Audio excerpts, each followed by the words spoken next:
Bonsoir à tous et bienvenue dans l'entretien que j'ai le plaisir d'animer une fois de plus avec Romik Okilas, producteur du magazine Mag le Bazar sur DRTV. Romik, bonsoir. Bonsoir. Notre invitée, c'est Madame Arlette Soudan-Nono, ministre de l'Environnement, du Développement durable et du Bassin du Congo, secrétaire exécutive de la Commission climat du Bassin du Congo qui a pris part à la 30e conférence des Nations Unies sur le climat, la COP 30, tenue à Belém, au Brésil, du 10 au 22 novembre courant. Une COP dont on dit qu'elle n'a pas comblé les attentes des participants. Nous aurons l'opinion de Madame la ministre à ce sujet et nous parlerons aussi de la diplomatie climatique du président Denis Sassou Nguesso avant d'aborder bien sûr d'autres questions liées à la politique que déploie la ministre dans son département. Madame la ministre, bonsoir et bienvenue sur ce plateau. Merci de nous recevoir dans ce beau studio de la radio-télévision du bassin du Congo. Je vous remercie pour cette sacrée introduction. Retour de la COP, secrétaire exécutif dans le Congo a l'honneur d'abriter. Brice Aristide Benza, je vous dis bonsoir, ainsi qu'à M. Romik Okilas. Soyez donc les bienvenus. C'est vous qui inaugurez un peu la RTBC, la radio-télévision du bassin du Congo, qui va officiellement ouvrir premier trimestre 2026. Donc vous êtes ici chez vous, puisque c'est un outil de gouvernance environnementale et climatique qui émettra de Brazzaville dans le cadre de la commission climat du bassin du Congo et également arrosera la sous-région Afrique centrale et également, comme nous sommes sur satellite, nous serons sur le bouquet mondial.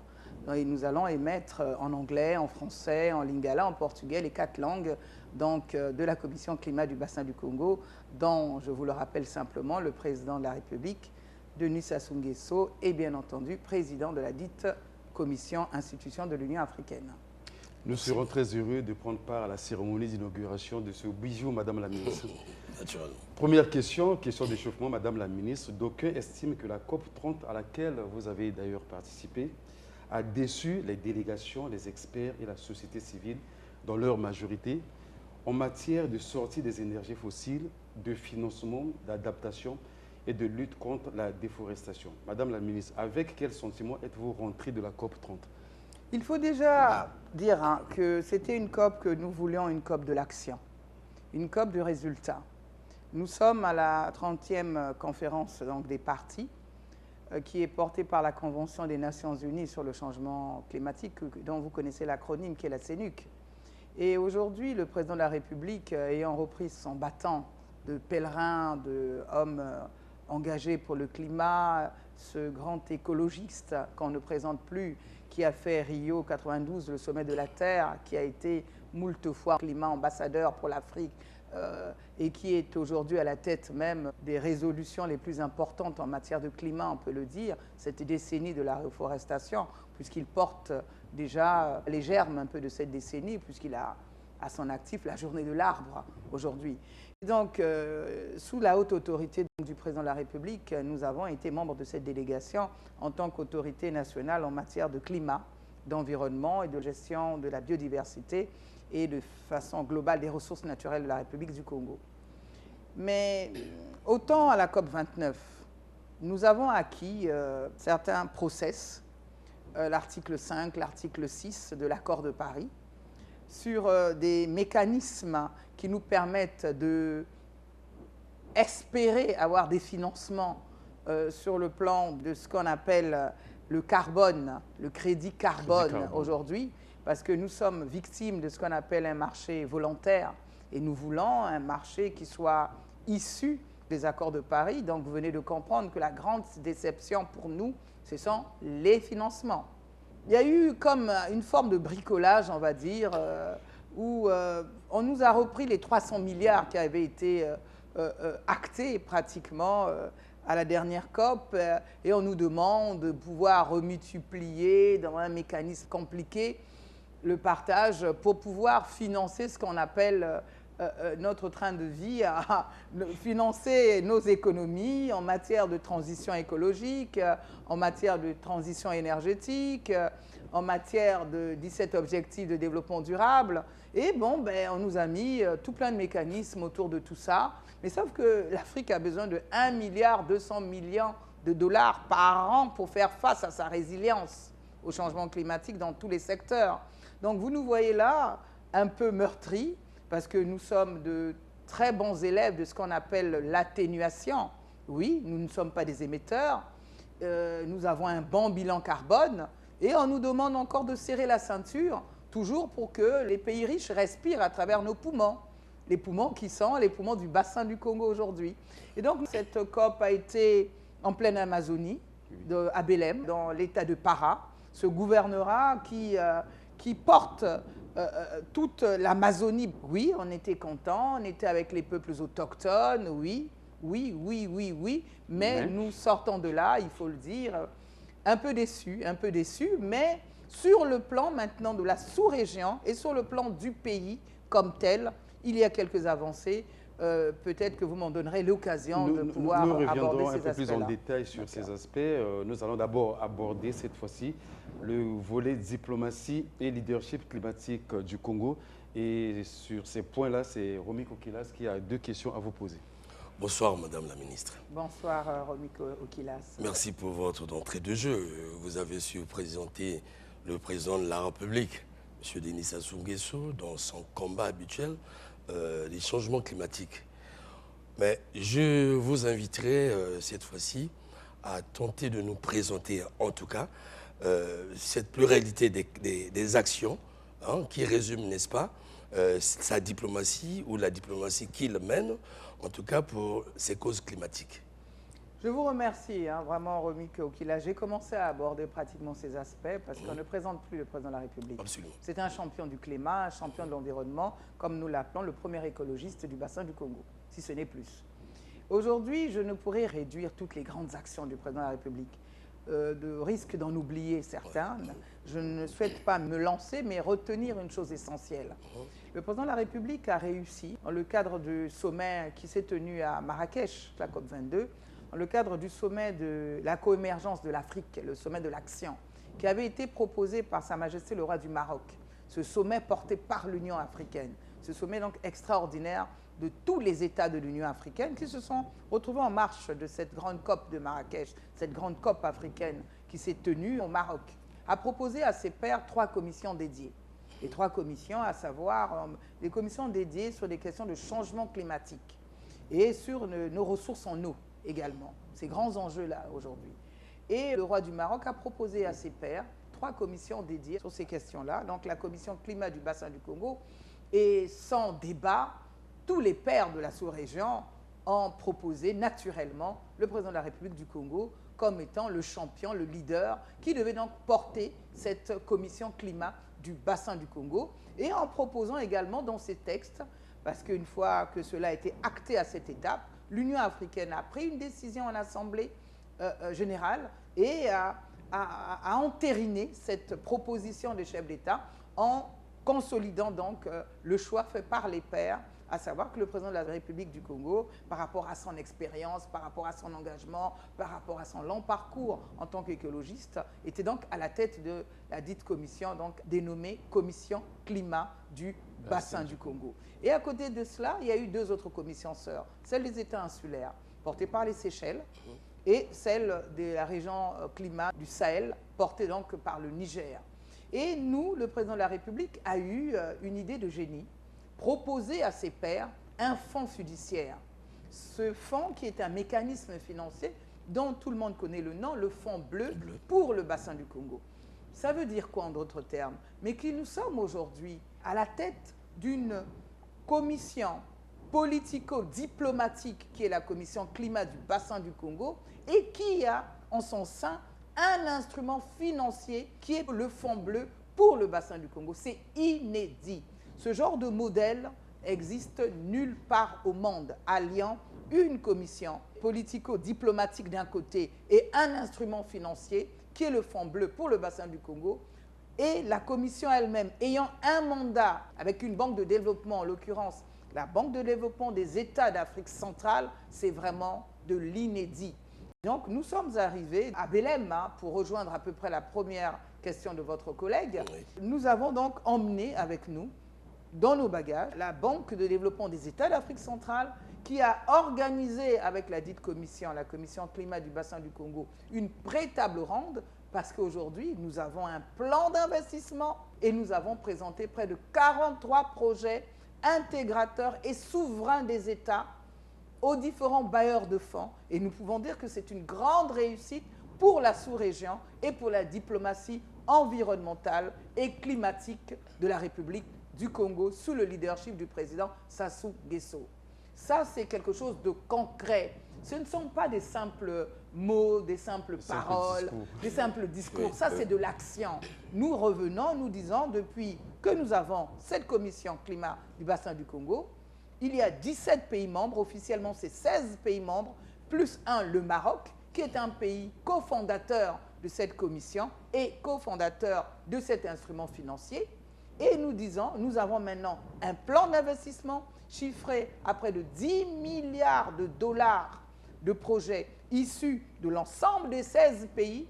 Excusez-moi, ce n'est pas peu, puisque dans notre commission climat du bassin du Congo, nous avons 2 communautés économiques régionales.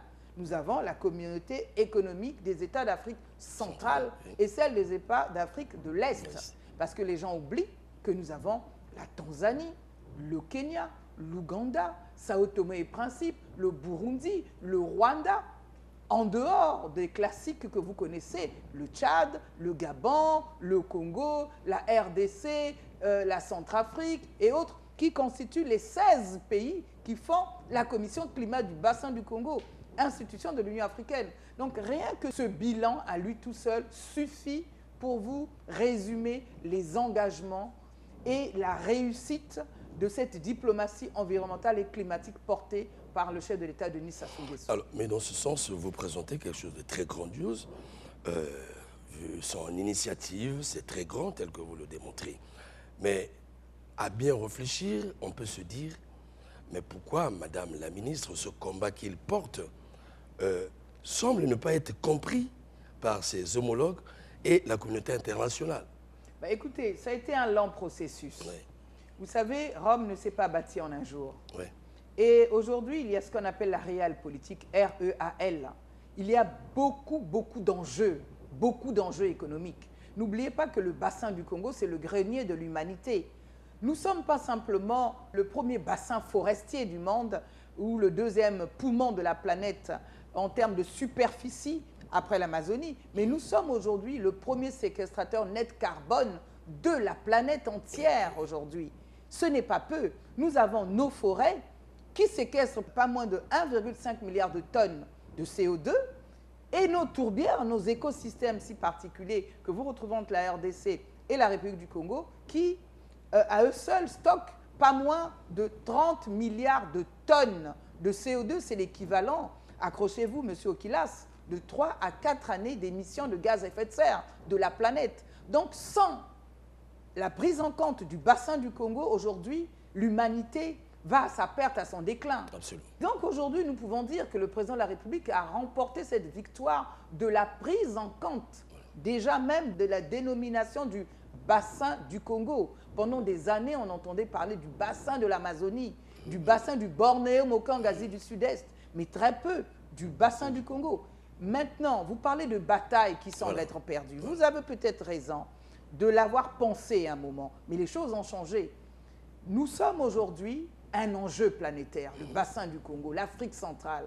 Mais le président de la République rappelle également aux partenaires qu'ils ne peuvent parler de nos écosystèmes sans les acteurs que nous sommes du bassin du Congo. Absolument. D'où ce grand résultat à l'issue de cette COP30 ou pendant cette COP30 de la prise en compte, de l'adhésion de la Commission climat du bassin du Congo fort de ces 17 pays membres au sein des partenariats pour les forêts du bassin du Congo, tous ces 140 partenaires qui portent les financements additionnels ou directs pour porter le développement vert et bleu du bassin du Congo. Ça a été une énorme bataille parce que nous sommes le seul fonds fiduciaire de la zone Afrique centrale et nous venons avec un portefeuille de projets sur la table. C'est du concret, c'est du lourd. Et vous savez qu'en matière de rapport de force, Absolument. les partenaires ne viennent pas pour vous dresser la table Absolument. et vous servir les plats. Donc ce sont des batailles et nous avons déjà remporté cette bataille puisque maintenant, nous ne sommes pas au milieu de la table tout simplement, nous sommes également autour de la table avec les différents partenaires pour gérer ces écosystèmes qui ne sont pas en dehors de la planète, mais qui doivent également apporter d'abord aux acteurs, aux ayants droit du bassin du Congo. Mais il nous faut lever tout simplement des économies alternatives pour nos populations. Une obligation. Mais moi, je fais comment, moi, pour éradiquer la pauvreté de mes populations? Moi, je fais comment pour aller à la résilience d'une agriculture que nous voulons durable? Oui, nous avons certainement, nous aborderons des aspects sur la CDN. Moi, je vais la financer comment, ma contribution déterminée au niveau national? Et surtout, je vous le répète, je ne suis pas un émetteur. Le bassin du Congo n'est pas un émetteur. Nous sommes, je vous le répète, de bons élèves de l'atténuation. Oui. Et aujourd'hui, les scientifiques, on en parlera certainement tout à l'heure, en ont donné la preuve en sortant le premier ouvrage scientifique du bassin du Congo. Vous voyez, pour confirmer les faits que nous sommes aujourd'hui ce continent de l'équilibre, avant le basculement. Et nous sommes ce continent aujourd'hui qui est celui vraiment qui porte l'humanité en son sein en matière de changement climatique, de régulateur aujourd'hui du climat mondial. Évidemment. Madame la ministre, puisque vous parlez de financement, restons sur ce point. Dans son discours lors de la COP30, le président Denis Sassou Nguesso a exhorté les décideurs et les bailleurs de fonds à tenir leur promesse de financer les initiatives en cours dans les pays les plus exposés aux méfaits du changement climatique. Qu'est-ce qui explique l'attitude qu'on peut qualifier d'hésitante des bailleurs de fonds et des décideurs? Bon, je vous l'ai dit, hein, c'est un problème de rapport de force, c'est un problème de réel politique. Mais à leur décharge, pendant des années, pendant des décennies, nous avons proposé ce qu'on appelle des termes de référence, des TDR classiquement, en sigle. Et avec un TDR, vous n'allez nulle part. Il nous faut avoir des projets, des études de faisabilité. Aujourd'hui, nous avons contourné la difficulté avec ce plan d'investissement, mais surtout avec cette banque de développement des États d'Afrique centrale qui nous permet de faire quoi? Mais de rendre nos projets en maturité 1 éligibles à des financements. Aujourd'hui, moi, je prends les 41 projets du Congo que j'ai dans le portefeuille Congo et je les propose à la banque et c'est la banque qui va lever des financements pour faire des études de faisabilité et ensuite pour lever des financements pour la mise en œuvre. Donc aujourd'hui, nous avons une banque aujourd'hui qui nous permet d'avoir des outils techniques parce que ce n'est pas tant les chefs d'État qui viennent faire des discours, ils sont dans leur rôle de porter la démarche politique. Mais les techniciens que nous sommes pendant des décennies, nous n'avons pas donné le change. Une fois qu'il y a la parole politique, mais comment vous la transformez pour qu'elle soit quelque chose de concret? Justement. Ben, il faut des études de faisabilité. Pendant longtemps, les Africains n'avaient pas des études de faisabilité. Nous parlions, nous disions que nous étions brimés, nous disions que nous étions exploités, mais on ne peut qu'exploiter celui qui ignore qui il est. Et donc aujourd'hui, nous savons qui nous sommes. Nous avons une commission politique, nous avons un instrument financier qui est le Fonds bleu pour le bassin du Congo, nous avons une banque de développement qui est la Banque de développement des États d'Afrique centrale, qui a un mandat avec la dite commission, la commission climat du bassin du Congo. Et vous l'avez rappelé au début de votre introduction, nous sommes ici dans les studios de la future radio-télévision du bassin du Congo. Pourquoi? Mais pourquoi il nous fallait cet instrument? Mais pour combler le déficit en matière de communication, de sensibilisation. L'Afrique n'a pas une chaîne dédiée à des questions climat. L'Afrique n'a pas une chaîne dédiée à des questions environnementales, encore moins sur notre propre biodiversité. Mais nous savons que nous sommes aujourd'hui au centre de la planète, au centre des enjeux du climat, au centre de la gestion des ressources naturelles. Nous avons abrité ici le sommet des 3 bassins. Souvenez-vous, nous avons eu en 2023 le bassin de l'Amazonie, le bassin du Bornéo-Mokangazi du Sud-Est, le bassin du Congo. Mais une fois que nous avons fait tout cela, mais si vous n'avez pas un outil puissant pour communiquer à travers le monde, donner votre ADN, qui vous êtes, qu'est-ce que vous portez au sein de vos écosystèmes? Le monde a découvert en 2018 les écosystèmes des tourbières du bassin du Congo. Oui, nous semblons avoir découvert ces écosystèmes, mais d'autres le savaient depuis 1948. Ben oui, certains le savaient déjà. Certains bornent déjà notre pays sans nous. Certains lieux des aires protégées, certains nous demandent de mettre sous cloche ces zones protégées parce qu'ils savent ce que regorge notre sous-sol. Mais nous-mêmes, est-ce que nous avons même des satellites pour savoir ce que nous avons dans notre souterrain? Et donc, il est temps, aujourd'hui, les chefs d'État ont tapé du poing sur la table, en l'occurrence le président Denis Sassou Nguesso, et il dit non, il est temps que nous passons du propos politique à l'action. Et c'est pour ça que nous sommes tout à notre aise aujourd'hui de pouvoir maintenant bomber le torse et d'être droit dans nos bottes parce que nous avons enfin identifié tous nos besoins et nous savons maintenant ce qu'il nous faut et nous avons ressorti de façon régionale et de façon souveraine des États des différents projets. Aujourd'hui, nous avons une enveloppe de projets de près de 254 projets, je vous l'ai dit, chiffrés à hauteur de 10 milliards de dollars. Et tous les projets ne sont pas en maturité 1 ou prêts à être éligibles à des financements. Mais à la pré-table ronde, nous avons réussi à avoir 43 projets qui sont fin prêts à être éligibles, donc à lever des financements. Et nous aurons ici, au mois de mai 2026, en marge des assemblées de la table ronde de la Banque africaine de développement qui se tiendra ici, la table ronde donc, de la commission climat du bassin du Congo, portée avec les différentes autres banques, Afrixim Bank, la BAD, les PTF, le partenariat pour les forêts du bassin du Congo, qui porte 140 partenaires, parce que nous sommes aujourd'hui membres de cette coalition. Aujourd'hui, nous pouvons donc être autour de cette table fièrement, puisque nous portons maintenant réellement des outils de notre propre gouvernance et surtout des projets avec des études de faisabilité. Vous avez évoqué tout à l'heure le Fonds bleu, parlons-en. Quelle est sa situation actuelle? Sans entrer dans les détails, bien sûr, parce que semble-t-il, l'argent n'aime pas le bruit. Vous avez tout à fait raison. Mais nous sommes ravis d'avoir un instrument qui a été monté pendant près de 2 ans, après moult démarches de transparence. Par appel d'offres, nous avons recruté le cabinet qui a procédé à la préfiguration de cet instrument financier, qui est le Fonds bleu pour le bassin du Congo, l'instrument principal financier de la sous-région, mais surtout de la commission climat du bassin du Congo, aujourd'hui reconnue par tous les États membres de cette dite commission.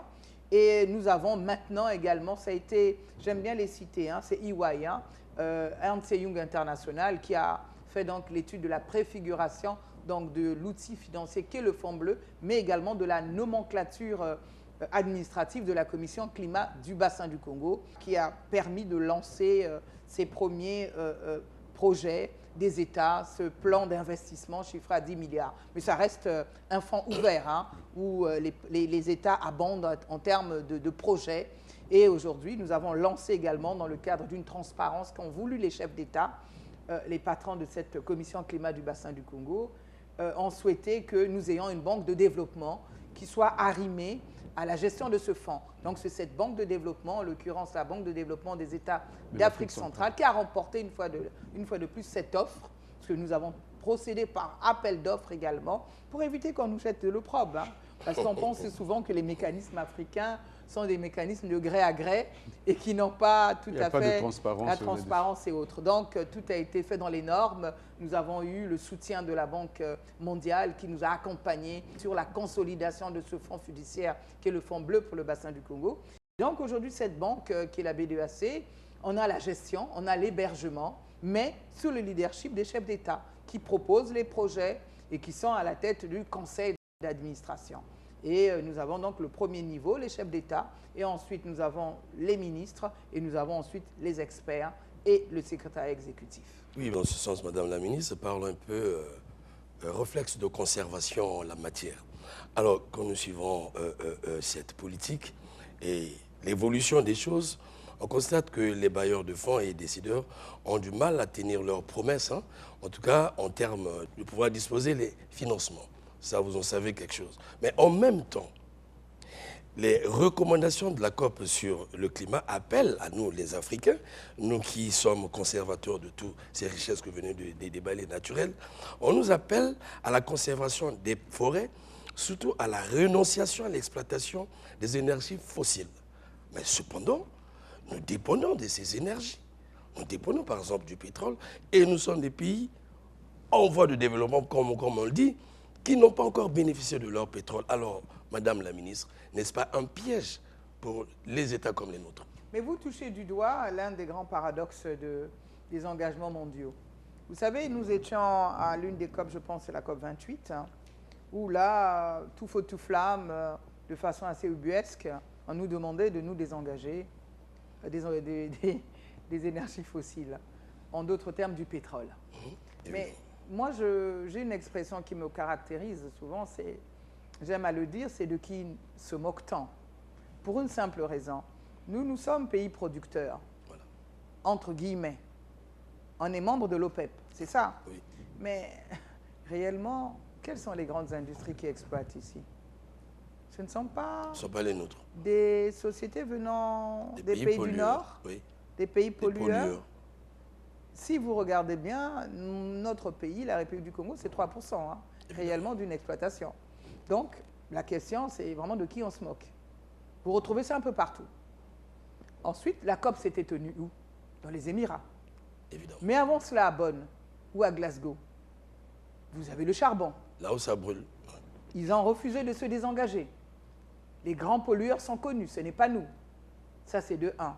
De 2, ou peut-être de 3 même, nous avons un sérieux problème là. Nous sortons de la COP de Belém, où tous les États puissants, figurez-vous, un consortium de près de 80% n'ont pas suivi l'appel de Belém lancé par le président Lula, évidemment, qui portait la COP.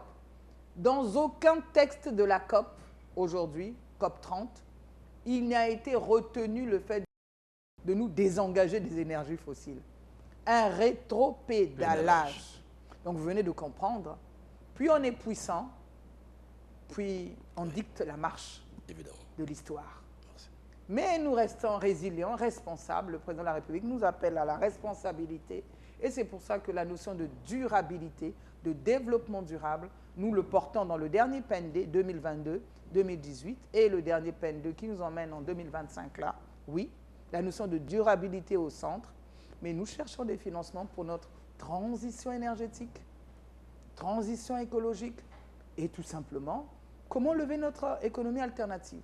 Donc votre question vraiment tombe à point nommé, mais nous sommes aises aujourd'hui de nous rendre compte qu'eux-mêmes, les pays dits puissants, aujourd'hui, ont fait un rétropédalage.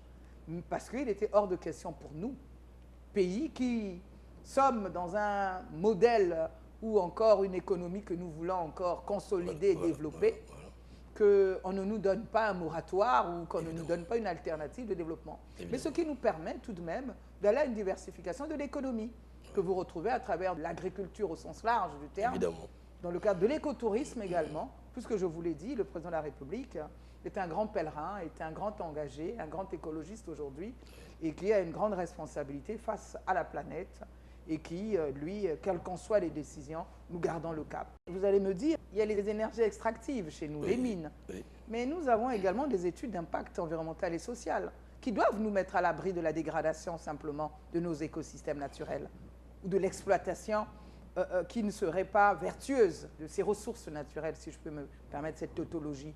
Et donc, il nous faut respecter le cadre réglementaire et institutionnel que nous avons mis en place. Nul n'est au-dessus des lois de la République. Tout est possible. L'on peut exploiter toute ressource à une seule condition, le respect des textes. Et là, il y a peut-être un bémol.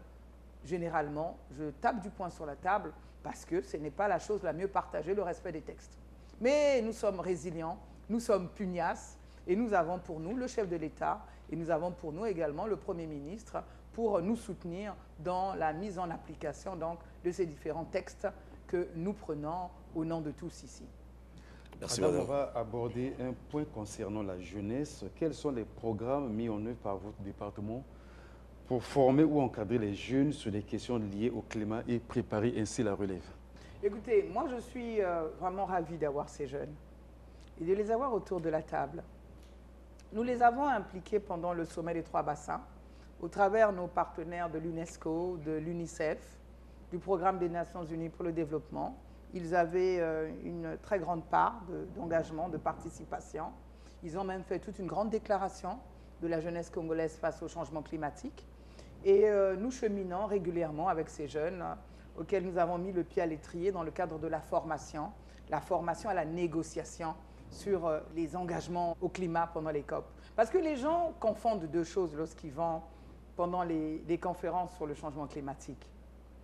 Ils vont souvent faire de l'événementiel, dans les zones des pavillons. Mais la COP, essentiellement, c'est la négociation en matière d'atténuation, en matière d'adaptation. Si vous ne formez pas des jeunes à être des experts de la négociation sur le climat, mais qui va porter demain les équilibres que l'on doit retrouver dans ce qu'il y a dans la CDN? Parce que l'accord de Paris nous fait une obligation, tous les 5 ans, de réviser notre contribution déterminée au niveau national. Oui, mais comment transmettre le témoin si les jeunes ne sont pas à bord? Donc nous sommes ravis aujourd'hui d'avoir, sur l'ensemble des négociateurs congolais, d'avoir pas moins de 5 jeunes, brillants, polyglottes, qui participent à toutes les thématiques, parce que cette année, il y a eu 6 thématiques, et nous avons proposé, dans le cadre des pertes et dommages, des jeunes formés à participer à la négociation, dans le cadre de l'adaptation, dans le cadre de l'atténuation, dans le cadre des indicateurs, puisque aujourd'hui, même pour porter même notre fonds d'adaptation futur à mise en œuvre, il faut comprendre ces mécanismes. Et il faut former les jeunes à aller à cette négociation. Puisqu'aujourd'hui, au départ, 600 indicateurs, nous étions passés à 100 indicateurs en début de COP. Et là, les jeunes m'ont fait un rapport, il y en a maintenant 60. Et je suis très fière d'avoir ces jeunes Congolais, j'insiste, polyglottes, brillants, qui défendent les couleurs de la République du Congo et de l'Afrique en général, dans le cadre des négociations qui se tiennent donc dans les conférences sur le changement climatique. Peut-on comprendre que c'est dans cet esprit que s'est tenue une conférence locale des jeunes sur le climat avant la COP 30 ans? Tout à fait, nous les avons soutenus. Au nom du président de la République, nous avons soutenu ces jeunes, très engagés, mais parce que démographiquement, c'est la masse la plus importante aujourd'hui. Et ils n'ont pas envie de subir nos mauvaises ou bonnes décisions, ils ont envie d'y participer. Et donc, ils ont pris une grande déclaration, les jeunes se sont organisés brillamment pour se faire entendre, parce que quand on parle de développement durable, on parle des générations futures. Et il vaut mieux être autour de la table. Donc aujourd'hui, je vous dis que les jeunes ont beaucoup de projets qui portent sur la jeunesse et l'écologie, la jeunesse et l'environnement, la jeunesse et le climat, la jeunesse et la biodiversité. Et nous sommes là tout simplement à les encadrer, à les accompagner, à les soutenir, mais surtout également à profiter des contributions, parce qu'ils deviennent des grands experts, au même titre que les aînés qui sont devant eux.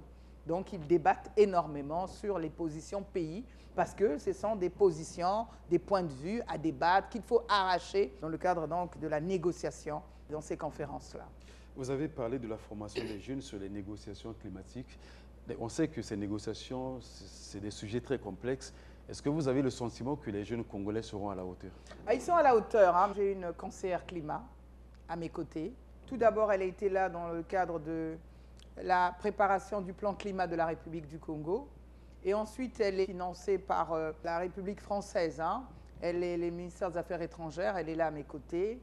Et elle forme énormément les négociateurs et particulièrement ces jeunes experts. Aujourd'hui, au bout de 3 années, vous pouvez me croire, vous discutez avec ces experts. Aujourd'hui, je peux mettre mes 5 doigts de ma main à couper, je n'ai aucun souci. Ce sont des jeunes qui ont pris de l'expérience et sur lesquels nous pouvons compter aujourd'hui. Dans nos recherches, quand on préparait cette émission, on nous a fait comprendre qu'il y a certains jeunes qui disposent des projets sur les crédits carbone, sur la conservation des tourbières et sur le reboisement. Est-ce que vous êtes en contact avec ces jeunes? En tant que ministère de tutelle qui porte tous ces sujets que vous avez portés, nous les avons sur les écosystèmes des tourbières, par exemple. Nous avons le projet PACO, nous avons le projet IKI, nous avons le projet avec le PNUE, des financements de 10 millions de dollars, des financements de 22 millions de dollars. Et eux-mêmes veulent également contribuer avec des projets qui portent sur comment gérer les populations autochtones, ces populations riveraines qui vivent dans ces zones, qui doivent être des zones protégées pratiquement. Comment concilier la vie de ces populations et comment leur donner cette économie alternative. Et bon, ces jeunes ont cette conscience écologique et travaillent dans le cadre de ces projets. Et puis, pendant la COP également, nous avons eu à apporter au travers de mon collègue, le ministre en charge des peuples autochtones, Bilinga, garde des Sceaux, ministre de la Justice, au nom du président de la République, il a participé à endosser dans un grand side event avec nos amis les patrons des Nations Unies en charge de la CNUC, hein, de la Convention cadre des Nations Unies pour le changement climatique, un des grands aspects, les conclusions ou les recommandations issues des grandes assises, le premier sommet mondial des peuples autochtones qui s'est tenu ici à Brazzaville l'année dernière. Souvenez-vous. Donc cela a fait l'objet d'une grande déclaration, puisque c'était, une fois de plus, une initiative portée par la République du Congo, en l'occurrence le chef de l'État, très avant-gardiste sur ces questions. Nous avons ici, dans la Likola, le siège du bassin du Congo de nos amis, les gardiens du temple, les gardiens de ces zones, de ces sanctuaires, aujourd'hui qui sont les peuples autochtones, mais qui sont souvent, si nous n'y prenons garde, les moins bien pris en compte. Là également, nous les avons mis autour de la table et nous avançons pas à pas avec ces populations-là. Nous tendons vers la fin de cet entretien. On va prendre deux questions de Romy Kokilas. Alors, les questions semblent avoir été abordées en passant, comme Madame la ministre a son génie dans son domaine, qu'elle maîtrise bien, ce qui nous plaît d'ailleurs. Alors, Madame la ministre, est-ce que votre département a déjà mis en œuvre, en tout cas, un programme, il faut le dire comme ça, en matière d'adaptation, puisque vous avez déjà abordé la question? Tout à fait. Nous sommes en train tout simplement de finaliser ce qu'on appelle la stratégie d'adaptation de la République du Congo. Vous posez là une question très importante. Nous avons des documents essentiels en matière de gestion de l'environnement, du climat et de notre biodiversité.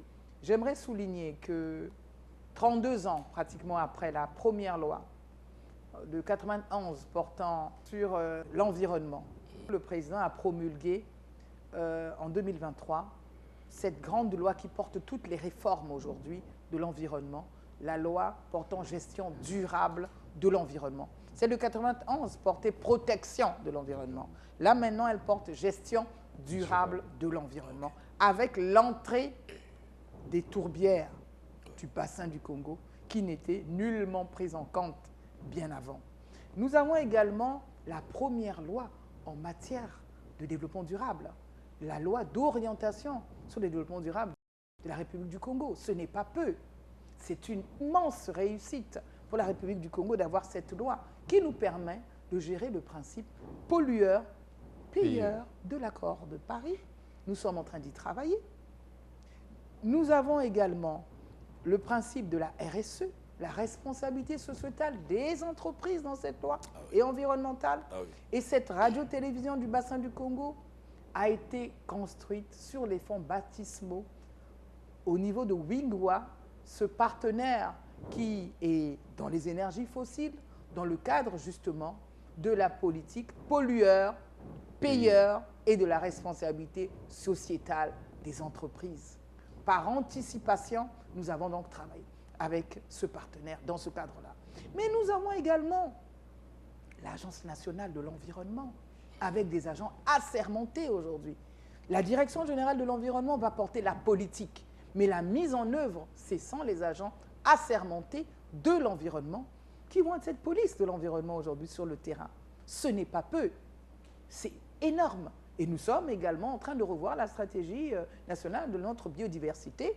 Et puis, l'un des grands mastodontes que nous sommes en train de porter, c'est la stratégie nationale du développement durable. Cette stratégie nationale du développement durable, en d'autres termes, c'est un PND bis sans les aspects programmatiques. Oui. Et donc aujourd'hui, nous avons pratiquement toute la nomenclature. Ça nous a pris plusieurs années à la bâtir. Et nous sommes maintenant en train de donner un coup d'accélérateur dans le cadre de la mise en œuvre, tout simplement, de toutes ces lois qui nécessitent beaucoup de textes d'application. Alors, ma dernière préoccupation, en tout cas, Madame la ministre, l'atténuation de l'empreinte carbone au Congo, ça s'impose avec acuité, il faut le dire comme ça. Est-ce que vous disposez d'une stratégie ou quelle stratégie le département qui est le vôtre applique? Oui, nous sommes en train de mettre en place l'autorité de régulation du carbone. N'oubliez pas qu'au travers des études d'impact environnemental et social, nous avons toutes les données des émissions. Mais nous perdions ces données dans la nature, nous les gardions sur des étalages en termes d'archives. Et au travers de l'Agence nationale de l'environnement, nous avons un service aujourd'hui qui nous permettra de gérer cette quantification et donc aller à la monétisation. Nous sommes en train donc d'y travailler pour avoir donc un prix qui correspond à ce que les Européens ont déjà dans la zone OCDE. On vous parle de l'accord de Paris, oui, avec ce mécanisme qu'on a du mal à mettre en place sur la vente carbone du marché suprême et non du marché volontaire qui pour moi est un Far West aujourd'hui, qui ne nous permet pas réellement de gagner à notre juste valeur le prix de cette tonne carbone qui est bradée à 3-5 $, alors que même avant les accords de Paris, nos amis de la zone OCDE achètent à 50 ou 100 $ la tonne carbone. Et donc, il n'y a pas de raison que nous n'y arrivons pas. Mais nous sommes en train d'y travailler, une fois de plus. Nous sommes sur tous les fronts, avec l'ensemble des ministères sur le plan transversal et sous la haute autorité du président de la République et la coordination du Premier ministre, chef du gouvernement. Nous sommes en train de boucler donc tous ces dossiers-là. Dernière question, Madame la Ministre, avant votre conclusion. De la COP 21 qui a produit l'accord de Paris à la dernière COP à laquelle vous avez participé, est-ce qu'on peut dire que les COP se succèdent et se ressemblent ou il y a une réelle avancée? Bon, depuis Rio, le sommet de la Terre, c'est vrai que nous avons eu Copenhague. Copenhague avec un engagement de 300 milliards par an de dollars, mais il y avait un petit astérisque qui vous disait que c'était à partir de 2020. Il est vrai que ceux-là, nous ne les avons pas. Ils ont une quantification auquel les pays du Sud que nous sommes ne nous reconnaissons pas, parce qu'ils mélangent entre la quantification financière de l'aide au développement et tout ce que vous voulez. Mais qu'à cela ne tienne, ce temps passé, au travers de ces différentes COP, nous ont déjà permis, nous, Africains, une meilleure appropriation de cet outil qu'on ne comprenait pas, qui est le changement climatique, de la gestion de l'environnement, au travers même de ressources naturelles. Comment les exploiter sans dégrader. Et nous avons également compris une chose, qu'il nous faut avoir des projets avec des études de faisabilité aujourd'hui pour passer le cap de l'adaptation, donc c'est-à-dire de la transition énergétique, de notre transition écologique aujourd'hui. Mais entre les deux, il faut reconnaître une grande réussite, l'accord de Paris. L'accord de Paris est ce squelette qui nous a permis aujourd'hui de nous arrimer à quelque chose. Avant, c'était quelque chose d'abstrait, le climat, l'environnement. Nous n'avions pas d'ébauche, nous tâtons le terrain.